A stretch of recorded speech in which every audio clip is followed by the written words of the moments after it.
Back at it again. Back at it again. New strategies, new tactics. All right, let's get right into it, y'all. If y'all new to the channel, y'all tapped in with the Head of the Game podcast. Y'all read the title. Without further ado, let's get right into it. So, y'all dealing with money problems. Y'all feeling the financial squeeze. I don't got no list. We just going off the top with it.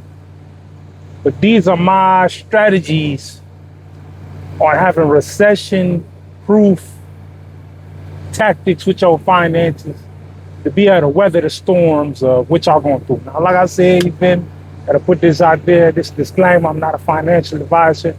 Everybody's situation is different.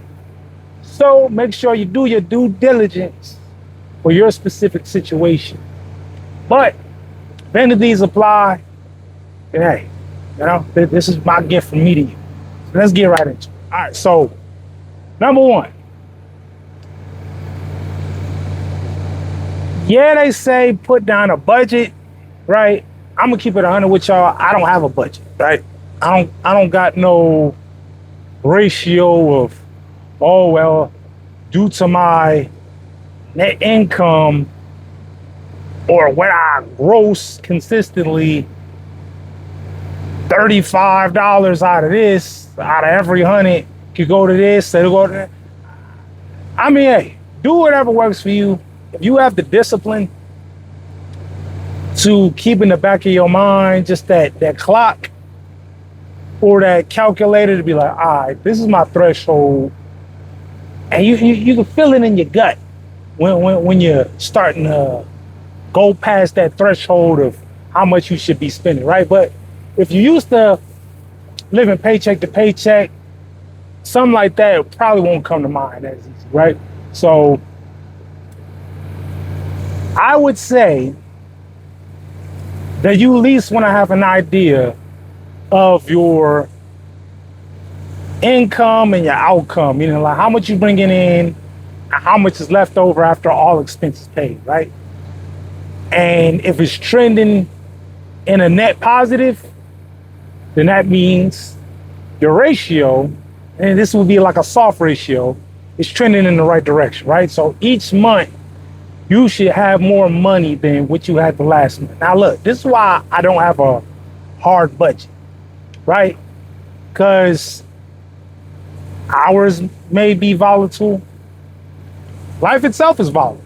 You don't know what expenses you're gonna have, and you holding on to money that really ain't, I don't wanna say really ain't yours, but money comes, money goes. And it's not the pish posh, the financial situation, it's just being realistic and be like, hey, all right, I'm setting this money aside in case something, unforeseen happens, then I'm able to accommodate it. I'm not ordering the money, not trying to build it up like a sandcastle. I'm trying to spend the money, but, investments, so and so, whatever the case may be, you want to have different intentions for where your money goes. That is the whole sole purpose of a budget, in a nutshell. Just being more intentional with your expenses and not just being so impulsive just because you got money in your hand. You're burning the whole pocket. So that's number one. Let's see. Another one would be, if you can, you want to find a way to increase your earning power. I'm not saying double, triple, quadruple. I'm just saying, hey, if you can get an extra 20, extra 40, extra 50%, right? So if you work at standard 9 to 5, 40 hours a week, and I dropped videos in the past where I said 40 hours is the new part-time, 60 hours is the new full-time. If you're not working 60 hours, in a way you're putting yourself behind, right? In a way, you're putting yourself behind due to the fact that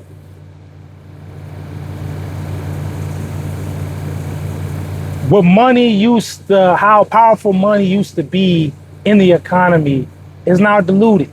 So we gotta work more in order to have the purchasing power of the days of old, right? New day, new way. right?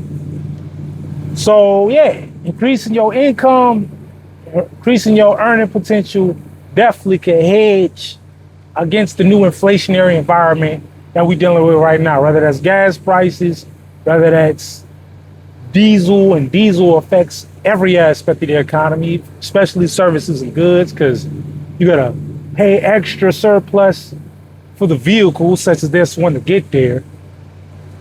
Then if it's agriculture, those machines run off of diesel, so they gotta expend more money. So they have to inflate or be able to calibrate their services to be able to match up with their profit margins, right? To keep their profit margins, just acceptable or realistic, right?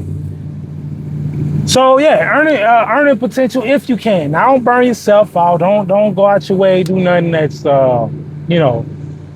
that's going to compromise you long term, right? Whatever you can do it within reason. But if not, sometimes where you at is the best place to be, right? Let's think of another. Let's think of another one. So we've already went with earning potential. And the last one or the first one was pretty much having some form of a budget.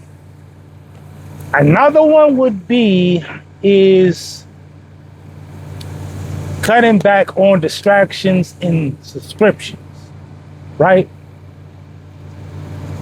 In this day and age, because of our short attention span, myself included, we sometimes have subscriptions that add up to a substantial amount of money over time.